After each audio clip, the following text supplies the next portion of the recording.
제목 한번 읽어보시도록 하겠습니다. 네, 읽어보시겠습니다. 준비 시작! 로마서 6장 한방의 이야기. 네, 로마서 6장 한방의 이야기입니다. 로마서 6장 우리 한번 본문 펼쳐주세요. 20절부터 23절까지 우리 함께 읽어보시겠습니다. 준비 시작! 너희가 주의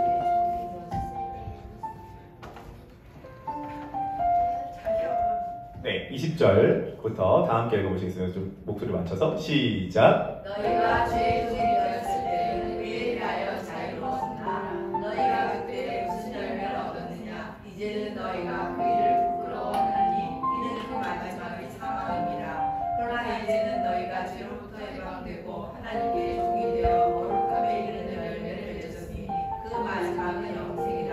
죄의 삭은 사망이요 하나님의 은사는 그리스도 예수 우리 주 안에 있는 영생이니라. 아멘. 뭐 익숙하신 말씀이 많이 나오죠. 특히 뭐 23절 같은 경우는 너무 익숙하신 말씀이시죠. 이렇게 하면 중간에 할 때 안 보이시나요? 이거 괜찮으세요? 아, 보이시죠? 오케이. 좋습니다. 이거 조금만 더 가까이 가볼까요? 오케이. 좋습니다. 자, 오늘 본문에서 보면 뭐라고 그러냐면은 열매를 맺으라고 이야기를 하고 있습니다. 우리 22절 네네. 거룩함에 이르는 열매를 맺어라 라고 이야기를 하고 있습니다. 그러니까 열매 맺음이라고 굉장히 중요하죠. 근데 일단 열매는 나무에서 맺는 거죠. 그래서 예수님께서도 그 사람의 열매를 보아서 그 사람의 나무를 한다고 했죠. 아예 그 마태복음 본문도 같이 좀 읽어보도록 하겠습니다. 마태복음 7장 산상순의 결론 부분에 해당되는 말씀이죠. 우리 한번 읽어보도록 하겠습니다. 7장 16절에서 18절 시작! 그들의 열매로 그들을 알지니 가시나무에서 포도를 또는 엉겅퀴에서 이와 같이 좋은 나무마다 아름다운 열매를 맺고 못된 나무가 나쁜 열매를 맺나니 좋은 나무가 나쁜 열매를 맺을 수 없고 못된 나무가 아름다운 열매를 맺을 수 없느니라. 아멘. 자, 여기서 우리가 굉장히 착각하고 있는 것 중에 하나가 뭐냐면은 그러므로 열매를 맺어야 되는구나 라고 이 본문을 해석합니다. 그렇게 이 본문을 해석하면 안 됩니다. 이 본문의 핵심은 좋은 열매를 맺어라가 핵심이 아닙니다. 이 본문의 핵심은 뭐냐면 열매는 그 나무를 판단하는 기준이 된다는 것입니다.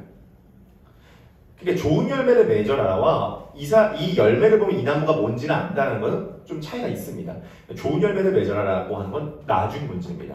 그러므로 그 열매를 보면 그 나무가 뭔지를 알 수 있는 것입니다. 우리는 착각하고 있는 게 그리스도인만 열매를 맺는다고 생각합니다. 그렇지 않습니다. 모든 사람은 다 열매를 맺습니다. 그러니까 그 나무에서 누구든지 다 열매를 맺고 있는 것입니다. 자, 그러면은 우리가 오늘 로마서 말씀 6장의 근거에서 이제 두 가지 나무로 함께 우리가 생각을 해보는 시간을 가져보도록 할 텐데, 오늘 딱 설교를 들으면 로마서 6장이 이제 한 번에 딱 이해가 되실 겁니다. 그래서 아주 요약적으로 좀 이제 말씀을 드려보도록 하겠습니다. 준비되셨죠? 자, 그 나무에서 그 열매가 맺혀지는 것입니다. 그러면은 이 나무를 지금부터 어떤 나무라고 부르겠냐면 이 나무를 사망나무라고 불러보겠습니다. 네, 글씨가 좀 조그만한 거는 이해를 해주시기 바랍니다. 나중에 이제 좀 글씨를 써야 되는데 얘는 이제 사망나무고요. 그럼 얘는 어떤 나무일까요? 그렇죠, 그렇죠. 그렇게 생각하시면 되죠. 어렵지가 않아요. 어렵지가 않습니다. 생명나무입니다. 자, 지금부터 우리가 이 사망나무와 생명나무를 분석을 한번 해보도록 하겠습니다. 네, 사망나무 밑에 뿌리가 있고 생명나무 밑에 뿌리가 있겠죠? 자, 그러면 사망나무 밑에 어떤 뿌리가 있냐면 자기 중심성이라고 하는 뿌리가 있습니다. 이 자기 중심성을 다른 말로 죄라고 하죠. 참고로 말씀드리자면 이 자기중심성이라고 하는 것을 단순히 나르시스트라고 이해하면 아직 자기중심성이 뭔지를 한참 이해를 못하신 겁니다. 자기애가 강한 사람이 자기중심성이 아닙니다. 태어난 아기부터 시작해서 모든 인간은 다 자기중심성, 이게 죄성이기 때문에 자기중심성이 있을 수밖에 없습니다. 뭐 부부 사이도 마찬가지고 부모 자녀 간에도 마찬가지라고 생각합니다. 그러면은 부모님이 자식을 사랑을 하는 것은 완전 이타적인 사랑 아니냐라고 생각할지 모르겠습니다. 하나님의 사랑이 가장 가까운 게 부모님의 사랑이라고 하지만 실제로 왜 자식 사랑이 크냐면 자식은 나의 연장선이거든요. 그러니까 결국은 자식 사랑도 자기 사랑에서부터 파생됐기 때문에 조금 집착적인 사랑이 가게 된다는 거죠. 결국은 또 자기 중심성입니다. 물론 우리는 모두 다 사랑을 해야 되지만요. 그건 오해하지 마시기 바라겠습니다. 이런 거죠. 부부관계도 자기 중심성이 있는 경우가 좀 있죠? 기영님은 요즘 좀 어떠십니까? 요즘 행복하십니까? 비밀번호 얘기해도 돼요? 나중에 해요? 해도 돼요? 네, 범수 형님. 범수 형제님이랑 기영자님이 해도 된다 그래가지고. 전 참 요즘 재밌더라고요. 범수 형님, 기영자님이 와가지고. 이제 이렇게 하는데, 이게요, 부부가요, 제가 보니까 이게 막 큰일 갖다가 다투는 게 아니더라고요. 왜 뭐냐면 이제 기영자님이랑 범순 형제님이 이사하셨잖아요. 집이 너무 좋잖아요. 근데 이제 범순 형제님이 원래 옛날에 오피스텔에서 쓰던 그 비밀번호가 있었대요. 근데 그 비밀번호가 어떤 비밀번호였냐면 아는 형님의 생일이었대요. 왜냐면은 이제 그것이 익숙해졌다는 거예요. 그래서 이제 집으로 옮겼습니다. 이제 정말 참 준비된 이쁜 집으로 들어간 거예요. 근데 이제 기영자매님이 이제 얘기를 하는 거죠. 범순 형제, 우리 이제 비밀번호 바꾸자. 그러니까 범순 형제님은, 그러니까 기영자매님은 이 비밀번호, 집의 비밀번호는 우리들의 의미가 있는 것이다. 범순 형제님은 이런 거야. 비밀번호는 이건 뭐가 의미가 있냐? 이건 편리성이다. 그냥 이건 나에게 익숙한 걸 치고 들어가면 되는 거지. 의미가 있지. 의미가 있습니까?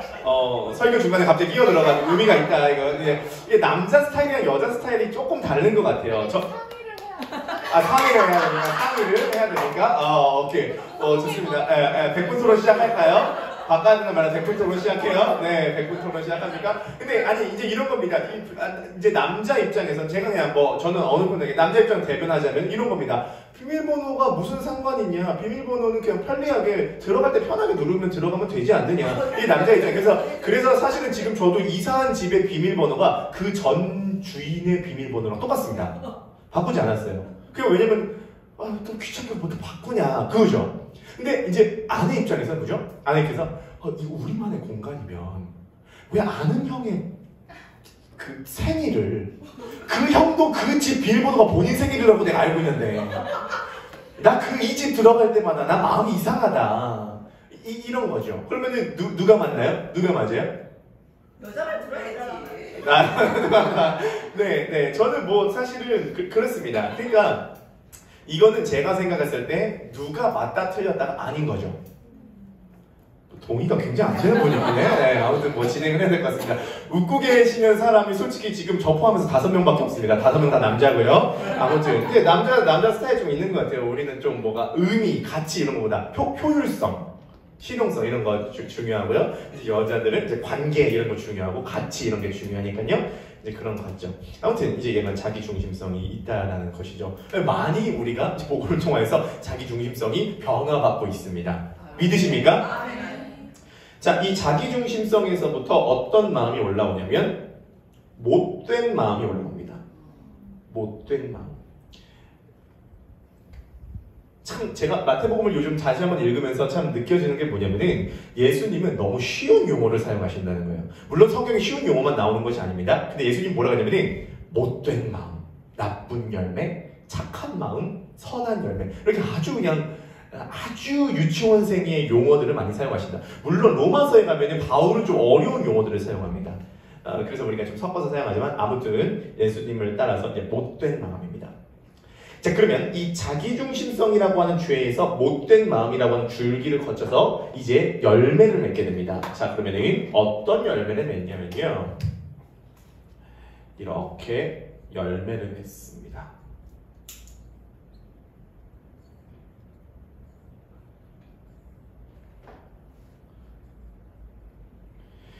자, 이렇게 열매를 맺으면요. 이 열매는 어떤 열매냐면 중독, 권태,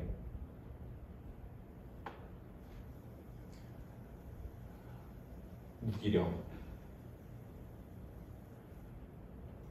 불안, 실증, 공허, 짜증과 같은 열매를 맺게 됩니다. 저는 지금 어떤 행위를 얘기하고 있지는 않습니다. 그 행위를 할 때 상태에 대해서 얘기를 하는 것입니다. 어떤 뭐 살인이라든지 어떤 뭐 음란이라든지 이런 행위를 말하고 있는 거 아니고 그때에 나타나는 어떤 마음의 상태를 지금 얘기하고 있다는 말씀을 드립니다. 자, 여기에서도 이제 열매를 맺죠. 어떤 열매를 맺냐? 많은 열매를 맺습니다.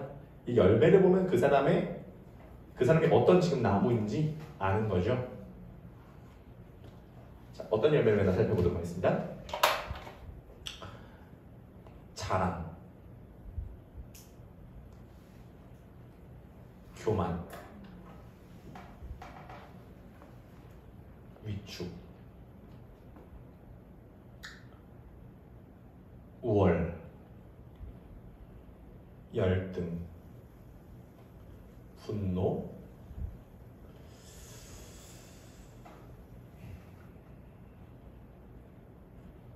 비교, 시기,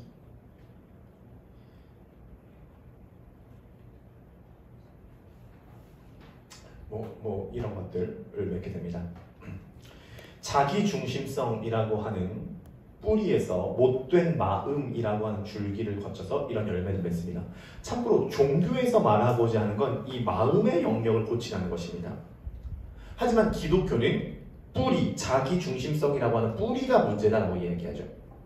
자, 이 사막나무의 특징은 아래로 끌어당깁니다. 나로 끌어당겨요. 끌어당기는 사랑, 잘못된 사랑의 습성입니다.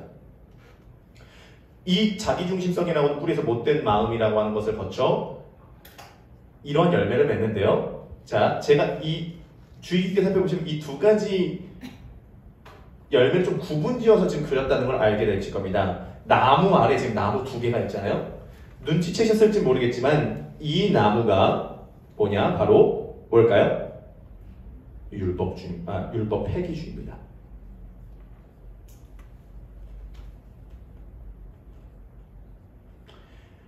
다른 말로 둘째 아들이죠.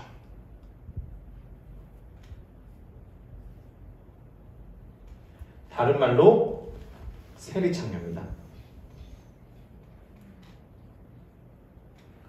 다른 말로 이방인이죠. 다른 말로 불신자라고 하기도 합니다.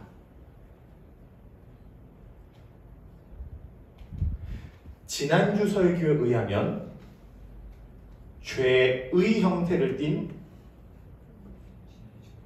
맞습니다. 죄의 종입니다.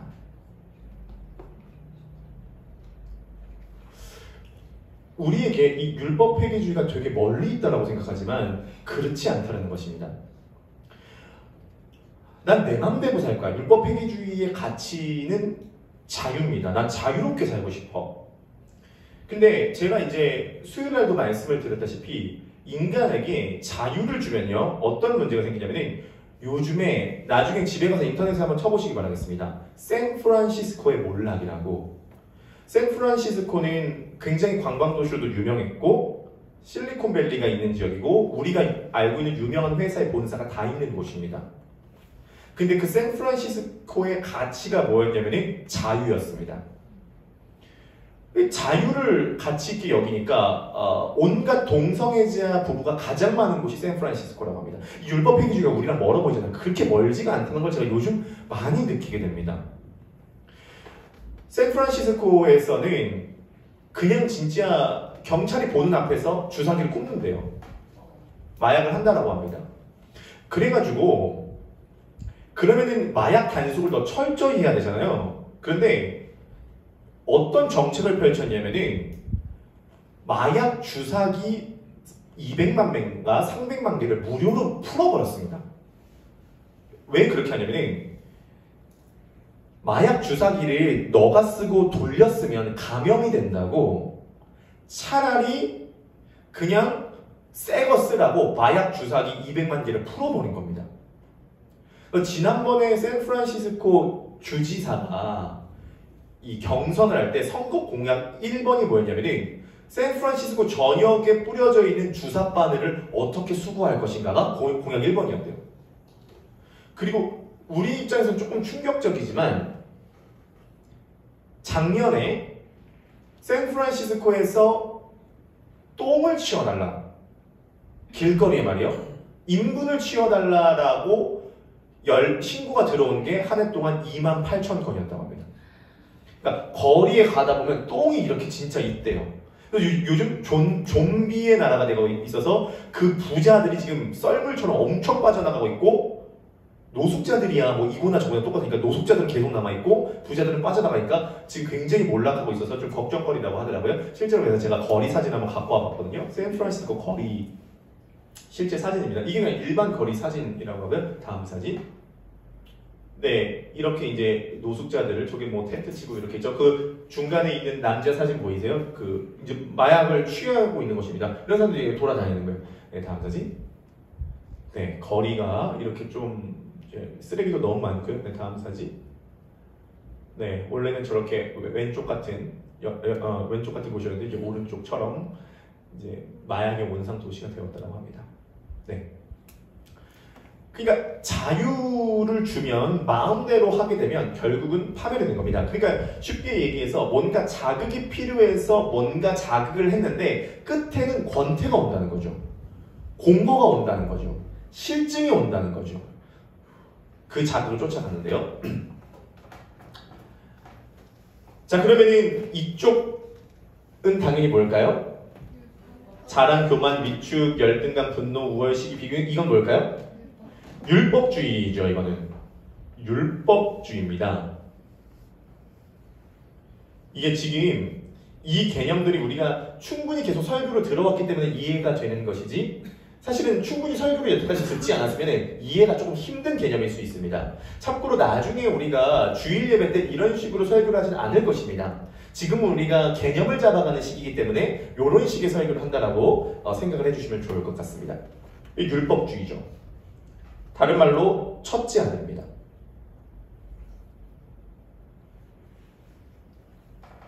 다른 말로 바리새인이라고도 하죠.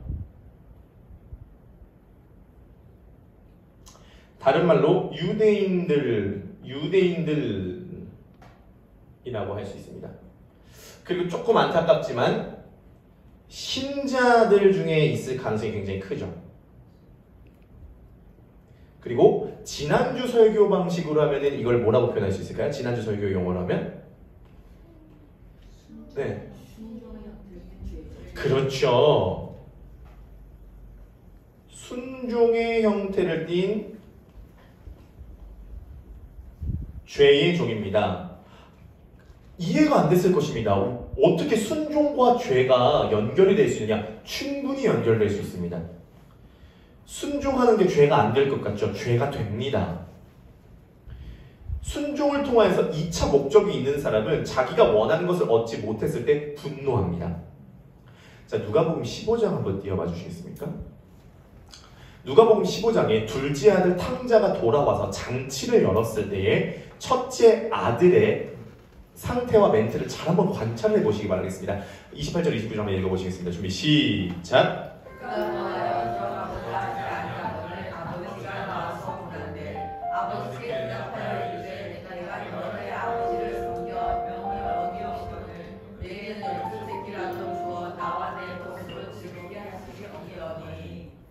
제가 저기서 주목하는 건 두 가지입니다. 첫 번째, 일단 첫째 아들이 노했다, 분노했다. 첫 번째고요. 두 번째로 주목하는 건 뭐냐면 내가 아버지를 섬겨 명을 어긴 적이 없다. 다른 말로 뭐죠? 순종했다. 순종했는데 분노했습니다. 둘째 아들이 받아들여지는 모습을 볼 때 분노했죠. 이 첫째 아들은 바리새인들을 상징합니다. 순종의 형태를 띤 죄의 종이죠. 우리들에게는 이 모습이 많이 있을 줄 모릅니다. 우리 안에는요. 그러니까 우리가 다음 주부터 로마서 7장을 살펴보도록 할 텐데 로마서 7장의 주제는 율법이거든요. 저는 요즘에 가장 관심 있는 게 율법입니다. 왜냐하면 제가 요즘 정말 많이 느끼는 게 뭐냐면 율법을 모르면 복음을 모릅니다. 율법이 뭔지를 정확하게 알아야 복음이 뭔지를 알아요. 근데 율법이 뭔지를 모르니까 자꾸 율법과 복음을 헷갈리는 거죠. 근데 율법을 뭔지 알아야지만이 율법의 한계를 극복하게 만들어줄 수 있는 복음이 뭔지를 아는 거죠. 이제 율법이 뭔지에 대해서 우리가 다음 주부터 살펴보겠지만, 자, 중요한 것은 복음을 모르고 사람이 열심을 품잖아요. 제가 생각할 때 율법주의로 빠지게 될 가능성이 굉장히 크다는 것입니다. 성실할 수 있습니다. 순종할 수 있습니다. 섬길 수 있습니다. 심지어 희생할 수도 있습니다. 자신의 가치를 입증하고 싶어서. 율법주의죠. 정확하게 율법주의의 모습을 보여주는 영화가 뭐죠? 그게 밀양의 전도연이라니까요. 밀양의 전도연은 자신의 아들을 유괴해서 죽인 살인범을 교도소로 찾아가죠. 찾아가서 용서해주죠. 왜 용서해주지만 간단합니다. 자신이 다니는 교회 사람들에게 자신의 아들을 죽인 그 살인범을 용서하는 모습을 보여주고 싶어 했죠. 용서하는 모습을 보여주고 싶어 했는데 그 살인범이 나는 이미 하나님께 용서받았다라고 얘기하니까 전도연이 거기서 너무 분노했죠. 그래서 안티크리스천으로 바로 돌아가 버리죠. 여러분 꼭 기억하시기 바랍니다. 율법주의는 쉽게 율법 폐기주의가 됩니다. 얘네 둘은요 다른 것처럼 보이지만 하나의 뿌리에서 나왔기 때문에 전도연이 너무 신실한 크리스천처럼 보여져서 나는 그 살인범도 용서하는 사람이야, 모든 사람이 말렸습니다, 살인범도 용서하는 사람이야 라고 해서 갔는데 그 살인범의 용서를 내가 받을 수 없다는 걸 알게 되자 쓰러지고, 이제는 막 그렇게 하잖아요. 막 목사님들이 설교하는데 가가지고 막 CD 틀어놔서 막 거짓말이야 이것은 거짓말이야 막 하고 막 도둑질하고, 그 다음에 교회 집사님을 교회 장로님을 꼬셔서 바람 피우고, 그런 것들이 밀양에다 나온다고요. 그게 뭐냐면 율법 폐기주의로 바로 가버린 거예요. 율법주의는 율법 폐기주의로 쉽게 가버립니다. 그래서 이 두 개는 쌍둥이라고 얘기하는 게 그런 의미라는 것입니다. 율법 폐기주의와 율법 폐기주의가 완전히 쌍둥이다라고 하는 것을 정확하게 그려준 소설이 있습니다. 그 소설이 뭐냐면, 혹시 이런 소설 들어봤습니까? 지킬 박사와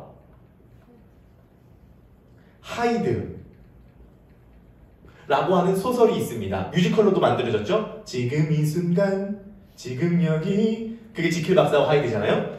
그럼 이 지킬 박사와 하이드가 뭐죠? 낮에는 선량한 의사, 지킬 박사님. 밤에는 흉폭한 살인자, 하이드. 그래서 이중성이 있다는 거죠. 근데 이 지킬 박사와 하이드에서 우리는 문제가 하이드에 있다고 생각합니다. 밤에는 흉폭한 살인자. 그런데요, 팀 켈러 목사님이 이렇게 분석했거든요. 저는 이 분석이 굉장히 큰 인사이트를 얻었어요. 그게 뭐냐면, 지킬 박사와 하이드의 문제는 하이드를 숨긴 지킬 박사의 위선이다. 율법주의자들은 위선자들이죠. 지킬 박사의 위선 때문에 하이드가 감춰졌다는 것입니다. 그래서 율법주의와 율법 폐기주의는 우리 안에 다 내재되어 있다는 것이고, 동전의 양면처럼 있다는 것이죠. 여기까지 이해 가능하실까요? 자, 그러면 생명나무로 옮겨보도록 하겠습니다. 자, 사막나무의 뿌리가 자기중심성이라고 한다면 생명나무의 뿌리는 뭘까요? 네, 그렇죠. 이 은혜의 중심성이라고 이름을 붙여보겠습니다. 은혜의 중심성입니다. 제가요, 사실은요, 이렇게 패드를 놓고 이렇게 쓰면 이거보다 글씨 훨씬 더 잘 쓰거든요. 제가 이게 지금 자세가 조금 그렇습니다. 그래서 이렇게 했는데, 네. 희한하게 이렇게 욕심이 나요. 잘 써보고 싶은. 조금씩 발전해 가고 있습니다. 자, 아무튼 이 은혜 중심성에서 착한 마음이라고 하는 마음의 뿌리가 올라오는 거죠. 자, 그러면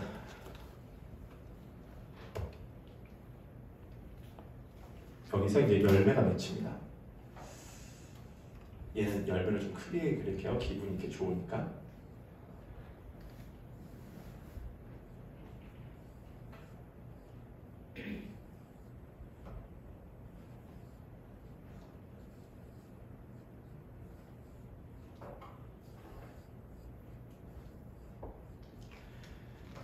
많은 열매가 맺혀지는데요. 어떤 열매가 맺혀지냐면요. 겸손. 왜 겸손이라는 열매가 맺히냐면은 복음은 우리가 죄인이라는 걸 알려주기 때문입니다. 하지만 그 죄인임에도 사랑받았기 때문에 자신감. 사실 겸손과 자신감이라고 하는 두 가지 열매가 한 사람한테 맺혀지는 건 어렵습니다. 복음은 그걸 가능하게 만들죠. 우리가 죄인이자 의인이다라는 걸 알려주니까요. 사랑, 섬김, 또 뭐가 있을까요? 희생, 인내, 행복, 거룩, 나눔, 배려, 이런 열매들이 맺혀지겠죠. 근데 제가 이제 설교를 준비하면서 깨달음이 얻어진 게 뭐냐면은, 어떤 깨달음이 얻어지냐면, 은혜는 위로 올려주는 속성이 있습니다. 뿜어내는 사랑이기 때문에 이게 올려줍니다. 그럼 이 은혜의 힘을 받아서 열매를 맺어야 되는데, 제가 깨닫게 된 것은 이것입니다. 열매도 크기와 농도는 나무마다 다르다는 것입니다. 자, 그러면 굉장히 중요한 지점이기 때문에 잘 들어보시기 바라겠습니다. 은혜를 우리들에게 주셔서, 자, 이 은혜에는 세 가지가 있습니다. 여기까지 하고 가겠습니다. 은혜는 이제 복음인데, 여러 가지가 있겠죠. 이게 약속, 성취, 대속, 구원. 이라고 하는 이제 특징이 있습니다. 자, 그러면은 이 은혜를 우리가 올려서 열매를 맺는데요. 이 열매를 맺는 건 완전 농사랑 똑같습니다. 자, 그러면 생명이 옮겨지지 않으면 아예 농사가 성립이 되지 않습니다. 그런데 생명이 옮겨졌다면 농사를 지어야 되는데요. 꼭 기억하시기 바라겠습니다. 농사를 지어서 당도 높은 열매를 맺는 것은 나하기 나름입니다. 이게 좋지 않습니까? 그러니까 내가 할 게 정확하잖아요. 열매가 풍성하고요. 당도가 높은 것은 내가 하기 나름이라고요. 나무를 심어서, 예를 들어서 한번 생각해 보시기 바랍니다. 나무를 심었습니다. 그리고 생명이 있죠. 그거는 복음의 핵심은 예수 그리스도의 생명이 나에게 옮겨졌다는 거예요. 생명이 있습니다. 근데 그 나무를 그대로 놔뒀다고 생각을 해보시기 바라겠습니다. 그러면 그 나무는 어떻게 되겠죠? 어쩌다가 열매를 맺을 수는 있겠지만 아주 단맛이 없고 쪼그라든 열매를 맺겠죠.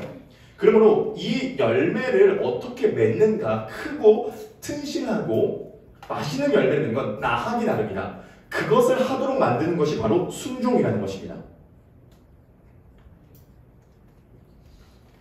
물론 비료와 물과 이런 것들도 많이 줘야겠죠. 그러니까 말씀과 기도와 찬양이라고 하는 걸음도 많이 줘야 합니다. 그래서 가꿔야 됩니다. 그래서 열매를 튼실하게 맺어야 됩니다. 그런 부분에 있어서는, 농사를 지을 때 그런 부분에 있어서는 정성이 굉장히 필요하다고 봅니다. 이번 주에 에스더 집사님이랑 심혜령 권사님이랑 금요일이었나요? 목요일이었나요? 이제 무당을 하신 분을 만나시고 오셨대요. 잠시 어떤 비즈니스라고 해야 되나? 그런 관계를 때문에 이제 만나셨는데, 뭐라고 얘기하시냐면은 그 무당을 만나시고 굉장히 큰 회개를 했다는 것입니다. 왜 회개를 했냐면은 그 무당을 보니까 그분이 귀신을 실제로 받으신 분이더래요. 신을 받으신 분이시더라고 합니다. 실제로 무당은 신을 받으신 분이 있고 못 받으신 분이 있잖아요. 못 받으신 분은 그냥 눈치 보고 때려 맞추잖아요. 보통 다 그렇잖아요. 남편 속썩이지 100% 맞잖아요. 자식 문제 있지 100% 맞잖아요. 그러니까 그런 게 아니라 진짜 받은 무당. 근데 왜 회개를 하셨냐면은 그분은 귀신을 섬기는 분인데도 너무 정성이 있더래요. 그 섬기는데 이거를 막 어떻게 정성을 들였다 했죠? 막 이거를 막 가꾸고 촛불을 이렇게 놓고 쌀, 팥, 찹쌀, 콩을, 깨를 종류별로 이렇게, 그리고 이제 그것마다 다른 어떤 의미가 있다고 합니다. 다 놓고, 그리고 자신을 항상 정결하게 하고 기도하고, 그거를 막 접신하려고 노력하고 이 성신을 노엽지 않게 하려고, 성신이라고 하면 안 되죠. 이 귀신을 노엽지 않게 하려고 굉장히 아주 눈치를 보고. 그러니까 에스더 집사님이 식사하시면서 이런 얘기를 하시더라고요. 우리는 너무 공짜로 받아가지고 우리는 뭐 너무 대충 너무 공짜로 받아가지고 너무 우리는 좋게 해주니까 우리는 대충해. 네, 이러면서 둘이 이제 맨발 걷기 하러 가시더라고요. 농사를 지었을 때의 열매를 맺는 당도는 나하기 나름이라는 것입니다. 여기까지 이해가 되시죠? 네. 자, 그러면 요거 잠깐만 좀 치울게요. 요것을 이제 바탕으로 이해가 되셨다면, 자, 지금부터 로마서 6장을 딱 세 문장으로 이제 정리를 해보도록 하겠습니다. 로마서 6장 세 문장으로 정리입니다. 자, 첫 번째, 로마서 6장의 첫 번째 메시지는 그것입니다. 너희가 예수를 믿었다면 예수와 함께 하나가 되었다.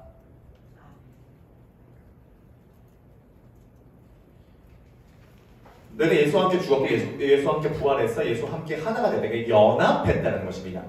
믿음은 예수 그리스도와 함께 연합시켜주죠. 연합되었다는 것입니다. 그것이 첫 번째 메시지입니다. 그러니까 오늘 버전을 보자면 우리가 예수 그리스도를 믿었다면 이 나무에 내가 접붙임이 됐다는 것입니다.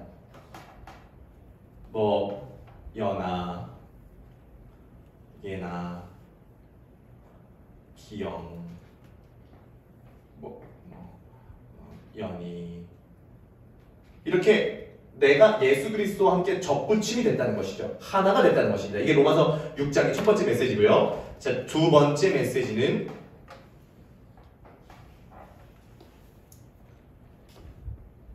그런데 죄를 지을 수 있겠느냐?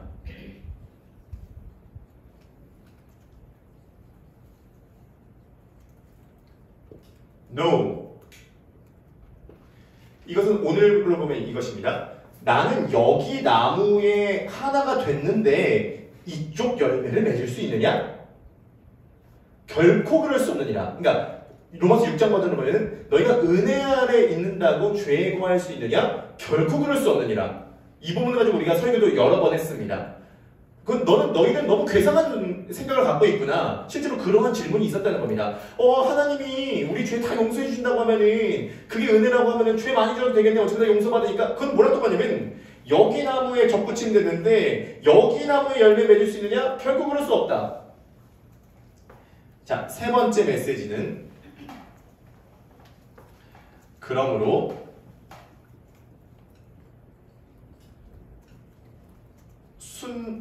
순종의 종이 되어 열매 맺어라.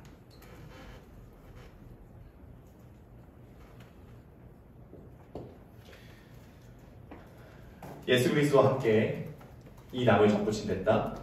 이 나무에 있으면 이쪽 나무 열매를 맺을 수는 없는 것이다. 그러므로 이제는 이쪽 열매 많이 맺어라 라고 하는 게 로마서 6장의 내용인 것입니다.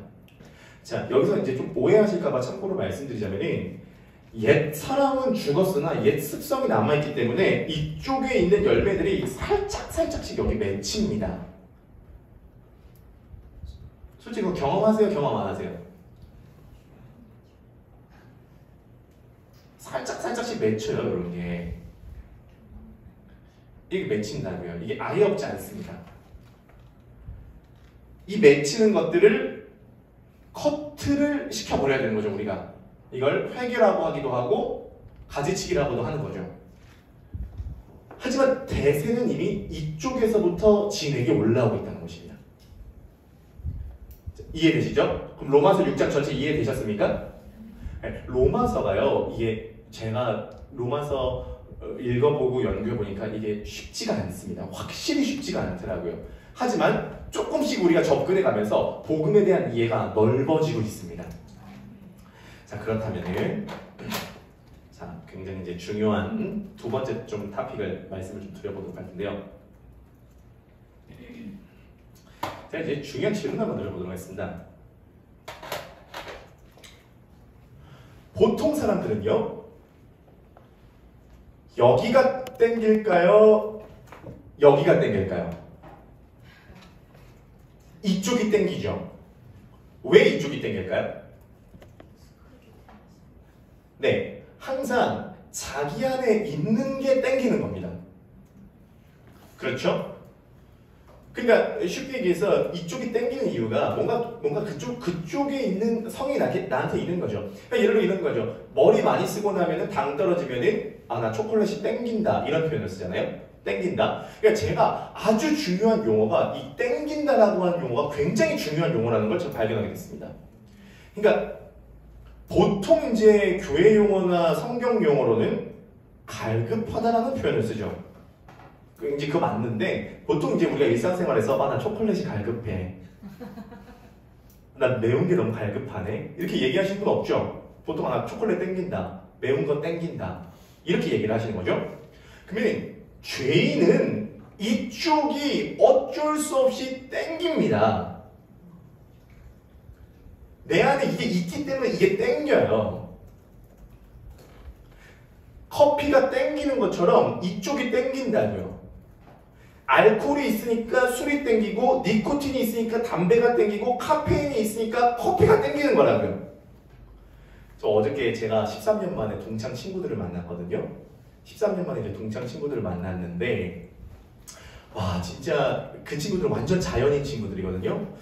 제가 정말 문화 충격을 받은 게, 그들은 뭐라고 물어보냐면 설교라고 하는 것 자체를 아예 모르더라고요. 교회에서 설교를 한다, 나는 취미가 뭐냐라고 했을 때 나는 설교 듣는 게 취미다라고 했을 때 설교라고 하는 것 자체가 뭐냐. 그러니까 설교라고 하는 건 교회에 가면 성경이 있는데 그 성경을 해석해서 설명하는 게 설교다. 그러니까 거기에 모인 5명, 저 포함해서 6명인데 5명들이 그런 게 있냐. 제가 큰 문화 충격을 받았습니다. 이걸로 박사도 받는다. 그걸로 박사를 받냐. 이거와 관련된 논문과 책이 수천 권이다. 이 설교의 세계가 얼마나 넓은데 이쪽은 아예 모르더라고요. 애들이 자꾸 저를 보면서 제가 이렇게 얘기하면 갑자기 조용해져요. 조용해지고 계속 하는 얘기가 그럴 수 있어. 뭘 그럴 수 있어요? 그럴 수 있어. 그럴 수 있어. 자꾸 이래요. 그럴 수 있어. 종이는 그럴 수 있어. 이쪽 아예 모르더라고요. 그 친구 중에 이제 한 명, 이제 남자 2명이 있는데 이런 거예요. 그 남자 2명 다 굉장히 이제 술을 좋아하는 친구예요. 그래서 둘이서 이제 그 물어보더라고요. 우리 여기는 이름이 이제 여기는 어떤 술 좋아하냐. 그러니까 저는 뭐 듣도 보도 못한 그 친구 약간 한국말에 어눌한 친구거든요. 나 저 위스키, 버번, 진 이거 3개 좋아요. 이러는 거예요. 그래서 난 그 뭐냐, 버번이 뭐고 진이 뭐냐. 네, 너무 좋았네요. 이 친구는, 다른 친구는 자기는 이제 소주를 좋아한대요. 그래서 제가 이제 물어봤어요. 왜 그 소주를 좋아하냐라고 했을 때 그 친구 이렇게 얘기하더라고요.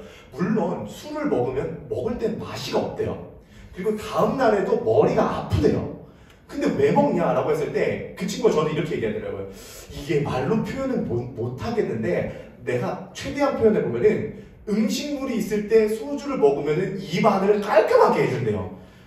모르겠어요. 아무튼 그러니까 입안을 깔끔하게 해줘서 그게 땡긴다고 하더라고요. 그러니까 그게 쉽게 얘기해서 저녁을 먹으면 그게 한 잔씩 땡기는 거예요. 저는 아침에 일어나면 커피가 땡겨요. 그쵸? 죄인은 죄성을 갖고 있는 사람이 이쪽이 땡기는 거죠. 자, 그러면 이거를 들었을 때 보통 죄성을 갖고 있는 우리 인간의 나타나는 반응은 총 3가지라고 저는 생각합니다.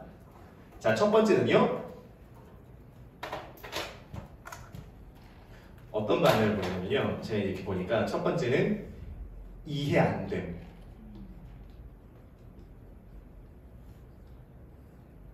두 번째, 지루함.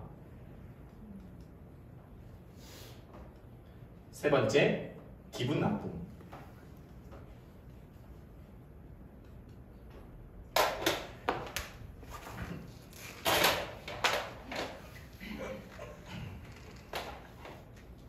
왜 이해가 안 되냐면 실제로 지성적으로 이해가 안 될 수도 있고요. 마음으로도 이해가 안 될 수 있습니다. 왜냐면 오전 9시부터 오후 6시까지 일하는 사람도 5만원 받았는데 오후 5시부터 오후 6시까지 일하는 1시간 일하는 사람도 5만원 받았다. 똑같이 5만원 어떻게 받을 수 있냐? 이게 말이 되느냐? 이해 안 된다. 이럴 수 있습니다. 그 내용도 이해 안 된다. 그럴 수 있습니다. 제가 생각했을 때 두 번째가 가장 많을 것 같은데 나랑 너무 먼 얘기이기 때문에 상관없는 얘기이기 때문에 지루하다. 사실 오늘날 가장 우리들에게 이목을 당기는 그러한 강의는 제가 생각했을 때 부동산이나 재테크 또는 주식 강의 이런 거 하니까 어디 한번 뜨면 사람들이 몰려가지고 부동산, 재테크, 주식, 또 달러 이런 거 하면은 너무너무 와닿죠. 내 눈앞에 있는 거예요. 하지만 복음은 와닿지 않습니다. 나랑 먼 얘기라고 생각하기 때문입니다. 그리고 세 번째 반응이 있을 수 있는데 이 세 번째 반응은 기분 나쁘다 반응입니다. 왜 기분 나쁘다 반응이냐면은 복음은 우리 보고 죄인이라고 하는 걸 말해주기 때문입니다. 내가 왜 죄인인데? 내가 뭘 잘못했는데? 라는 것을 알려주기 때문에 복음은 로마서에도 우리가 보면 알겠지만 복음은 하나님의 진노에서부터 시작하는 게 복음입니다. 하나님의 진노가 우리에게 내려졌다는 것입니다. 그런 부분에서 좀 기분 나쁠 수가 있죠. 그러니까 내 안에 죄가 있기 때문에 이쪽이 땡기는 것입니다. 이게 없으면 이게 안 땡기는데 이게 있으니까 이게 땡기는 것입니다. 제가 이제 재밌는 걸 봤는데 사막이에요. 사막에 물이 필요한데 비가 안 오잖아요. 그러니까 왜 비가 필요한 사막은 왜 비가 더 안 오냐면은 간단하다고 합니다. 바닥에 물이 있어야 위에도 비가 내릴 수 있대요. 근데 바닥에 물이 없으니까 위에서 비가 안 내리는 거예요. 물이 물을 끌어당기는 거죠. 죄가 죄를 끌어당기는 겁니다. 근데 바닥에 물이 없으면 비가 안 내리는 거죠. 그러니까 이 은혜를 튕겨내버리는 것입니다. 그런데 어느 날 말씀을 듣다가 어느 날 이게 땡기는 겁니다. 혼자서 땡길 수는 없습니다. 반드시 말씀을 듣다가 땡기는 것입니다. 혼자서 길 가다가 갑자기 은혜가 땡기는 사람은 역사상 한 명도 없다고 보면 됩니다. 말씀을 듣다가 이게 땡기는 거예요. 이게 궁금한 겁니다. 이게 와닿는 거예요. 자, 꼭 기억하시기 바라겠습니다. 이 은혜가 땡기는 거를 뭐라 그러냐? 이 은혜가 갑자기 땡기는 걸 그걸 성령의 역사라고 합니다. 이게 굉장히 중요합니다. 성령의 역사는 다른 것이 아닙니다. 물론 다른 것도 많죠. 은사적 영역도 많지만 성령의 역사의 가장 큰 주요한 핵심 중에 핵심이 뭐냐면 죄인인 인간이 은혜가 땡기도록 만들어주는 것입니다. 그 왜 그러냐면은 한번 생각해 보시기 바랍니다. 성령은 다른 말로 생명입니다. 그러니까 생명이 우리 안에 들어와서 그 생명이 이 은혜에 반응하도록 만들어주는 것입니다. 그러니까 성령이 안 계시면 은혜에 대해 복음에 대해서 들어도 이게 튕겨져 나가버립니다. 그러니까 이 성령의 역사, 생명이 심겨졌다는 건 뭐랑 똑같냐면 내가 임신한 거랑 완전 똑같다고 보시면 됩니다. 생명이 심겨진 거죠. 그러면은 임신을 하면은 뭔가 먹고 싶죠. 뭐가 드시고 싶으셨죠? 임신했을 때? 복숭아. SSL 뭐가 드시고 싶으셨죠? 수박. 우리 정수생 뭐가 드시고 싶으셨죠? 방울토마토. 다들 과일이 이렇게 많죠. 네, 이게 땡기는 거죠. 내가 옛날에는 먹고 싶지 않았던 것도 땡기는 겁니다. 왜냐면 내 안에 있는 이 생명이 그 음식을 땡기게 만들어주는 겁니다. 내 안에 있는 성령이 은혜를 땡기도록 만들어주는 겁니다. 자, 그러면은 나도 그거 땡기고 싶다. 나 성령이 내 안에 계셔서 은혜가 땡겼으면 좋겠다라고 생각할 수 있죠. 그런데 조금 이게 안타까워해야 한다고 해야 되나? 이게 뭐냐면 이걸 내 마음대로 컨트롤할 수가 없습니다. 그래서 요한복음에 보면 예수님께서 뭐라고 말씀하셨냐면 바람이 임의로 불매 그 소리는 들어도 어디로 와서 어디로 가는지 알지 못하는 것처럼 성령으로 난 사람은 다 이러하니라. 쉽게 얘기해서 성령님은 바람처럼 자기 마음대로 역사하십니다. 이게 조금 그렇지. 그래서 이제 로이드 존스 목사님도 뭐라 그러시냐면이 부흥이라고 하는 건 인간이 조작해서 일으킬 수는 없다고 얘기하십니다. 자, 그러나 중요한 것은 무엇이냐면 성령의 역사가 바람처럼 임하시는데 그래도 마음문이 닫혀 있으면 결코 역사할 수 없다는 것입니다. 내가 마음은 열어놓고 내가 그래도 저거를 한번 어떤 받아들여 보고자 하는 마음이 있으면 성령님께서 그 사람에게 역사하실 수 있습니다. 역사하시면 은혜가 당겨집니다. 그러므로 우리가 이제 다음 주에 로마서 7장을 하면 살펴보겠지만 내가 구원 받았느냐 안 받았느냐 궁금하시죠? 내 안에 생명이 있느냐 없느냐 궁금하시죠? 우리에게 결국 남는 건 구원이잖아요. 내가 신자냐 신자가 아니냐가 궁금해지잖아요. 간단합니다. 여러 가지로 이제 조금 분별할 수 있는데 그 중에 가장 큰 분별력은 뭐냐면 복음이 땡긴다 라고 하면 그 사람은 신자의 가능성이 큽니다. 내 안에 생명이 있을 가능성이 크다고요. 물론 문제가 있을 수 있는데 뭔가 영적인 게 땡긴다면 내 안에 생명이 있다는 증거거든요. 근데 영적인 게 전혀 땡기지 않는다라고 한다면 내 안에 생명이 있는지 없는지 아니면 거의 죽어가는지 애매할 가능성이 있다는 것이죠. 이해가 되십니까? 자, 굉장히 중요한 건 여기도 땡기고 여기도 땡기는데 두 가지가 땡기는 것에 차이가 있습니다. 그게 뭐냐면 얘는요 내가 너무 땡겨서 그걸 해버리잖아요. 그럼 그것이 가치 없게 여겨집니다. 그것에 대한 권태와 실증을 느껴요. 요쪽은. 근데 이쪽은 특이합니다. 은혜가 땡겨서 은혜를 계속 받잖아요. 그러면 은혜가 실증난다기보다 은혜에 더 갈급해집니다. 얘는 땡겨서 하면은 그게 그냥 예를 들어서 그게 커피든 술이든 뭐 아니면 어떤 자기 만족이든 뭐든 아무튼 여행이든 희한하게 이 자기중심성의 핵심이 뭐냐면 나를 채우기 위해서 뭔가를 하는데 뭔가를 하면은 그것에서 벗어나고 싶은 욕구가 있어요. 특이하게 여행 가고 싶은데 집에 돌아오면 역시 집이 좋아. 손주 오면 좋은데 가면 더 좋아. 결혼하는데 싱글이 더 좋아. 약간 왔다 갔다요. 그래서 1년 4개월 중에 4계절 중에 봄에 가장 자살률이 높은 게 제일 날씨 좋고 제일 행복한데 좋은데 싫어. 먹고 싶은데 배불러. 먹고 나니까 배불러. 그거 여행 가고 싶어서 해외 갔는데 집이 오니까 집이 좋아. 뭐 이런 게 약간 인간이 갈등과 권태 사이를 평생 왔다 갔다 하면서 채워지지 않는, 그러니까 자기중심성의 핵심, 이쪽에 땡김의 핵심이 뭐냐면, 죄성의 핵심이 뭐냐면 불만족입니다. 불만족. 뭔가 했는데 이게 불만족한 거예요. 근데 이거는 신기한 게 하면은 만족하면서 뭔가 더 하고 싶어요. 충만해지는데 더 하고 싶어요. 이 코드 한 번만 찾아주세요. 마음이 상한 자를 고치시는 주님, 하늘의 아버지 날 주관하소서. 주의 길로 인도하사 자유케 하소서. 새 일을 행하사 부흥케 하소서. 의의 줄이고 목이 마르니 성령의 이름 부으소서. 의의 줄이고 목이 마르니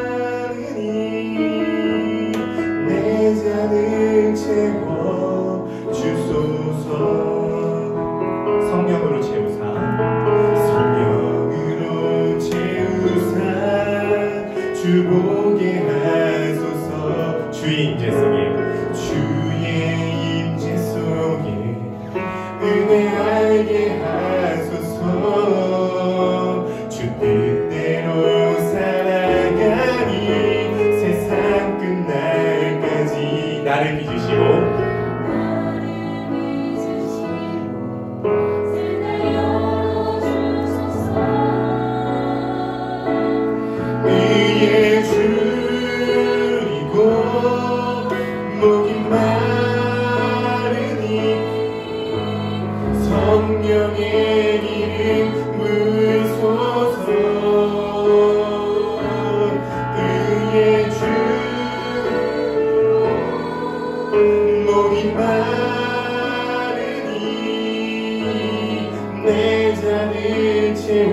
한 번만 더. 의에 줄이고 목이 마르니 의에 줄이고 목이 마르니 성령의 이름 부으소서. 의에 줄이고 목이 마르니 내 잔을 채워 주소서. 난 주님이 더욱 필요해 이전보다. 내 입술의 말보다 더욱 표현할 수 없네. 주가 필요해. 주 필요. 희한한 사실이 있습니다. 은혜는 받으면 더 필요해요. 얘는 받으면 그것을 이제 더 이상 하고 싶지 않아요. 채워졌으면. 여행 가면 집 돌아오고 싶다니까요. 그것에 갈급해서 그걸 쫓아갔는데 그것이 채워지고 나면 이제 다른 걸로 채우려고 해요. 근데 얘는 채워지고 나면 나 주님이 더 필요해 이전보다. 내 입술의 말보다 더욱 표현할 수 없네. 주가 필요해. 주 필요해. 이 영어 가사가 뭐냐면 I need you more than yesterday. 나 어제보다 오늘 주님이 더 필요합니다. 예전보다 주님이 더 필요합니다. 그러면은 이 은혜는 이렇게 은혜를 받으면 받을수록 진행이 계속 위로 올라오게 되는 거예요. 굉장히 파워풀하게 올라옵니다. 그러면 이 은혜의 힘에 입어서 우리가 순종을 하면 더 풍성한 열매를 맺게 된다는 거죠. 이 선순환이 이루어지게 된다는 것입니다. 그러므로 우리가 집중해야 되는 건 성령의 역사를 우리가 은혜가 땡기도록 복음에 집중하고 있다는 것입니다. 여러분, 주님께 갈급한 마음으로 기도하시기 바랍니다. 주님, 은혜가 더 땡길 수 있는 체질이 되게 하여 주시옵소서. 그냥 기본적인 불신자들은요, 여기가 뭔 말하는지도 모르고 땡기지도 않습니다. 하지만 복음을 알아가는 사람은 이것을 더 알고 싶고, 더 듣고 싶고, 더 이해하고 싶고, 더 감격하고 싶고, 이것에 대해서 알아갈수록 더 갈급하게 되니까 더 위로 올라가게 돼서 더 풍성한 열매를 맺게 된다는 것이죠. 그러면 이쪽으로 될수록 얘가 더 희미해지는 거죠. 자기 중심성이 더 희미해지는 거죠. 그래서 복음이 모든 것을 변화시킨다는 하는 것입니다. 우리가 그것을 좀 확신할 필요가 있습니다. 팀켈러 목사님의 리디머 교회는 아예 것을 현수막으로 붙여놨다고요. 엄청 크게. The gospel changes everything. 복음이 모든 걸 바꾼다. 복음이 모든 걸 바꿉니다. 우리 그걸 믿어야 됩니다. 우리 가족도 복음이 바꿉니다. 나 개인도 복음이 바꿉니다. 우리 교회도 복음이 바꿉니다. 사회 문제도 복음이 해결됩니다. 그것을 믿으실 수 있는 우리 크로스포인트 교회 성도님들 모두가 되시기를 주님의 이름으로 간절히 축복합니다. 우리 옆에 바라보시면서 복음이 모든 것을 바꿉니다. 아멘. 한번 저를 따라해 주시면 감사하겠습니다. 복음이 모든 것을 바꿉니다. 아멘. 그러한 저와 여러분 크로스포인트 교회 성도님 되시기를 주님의 이름으로 간절히 축복합니다.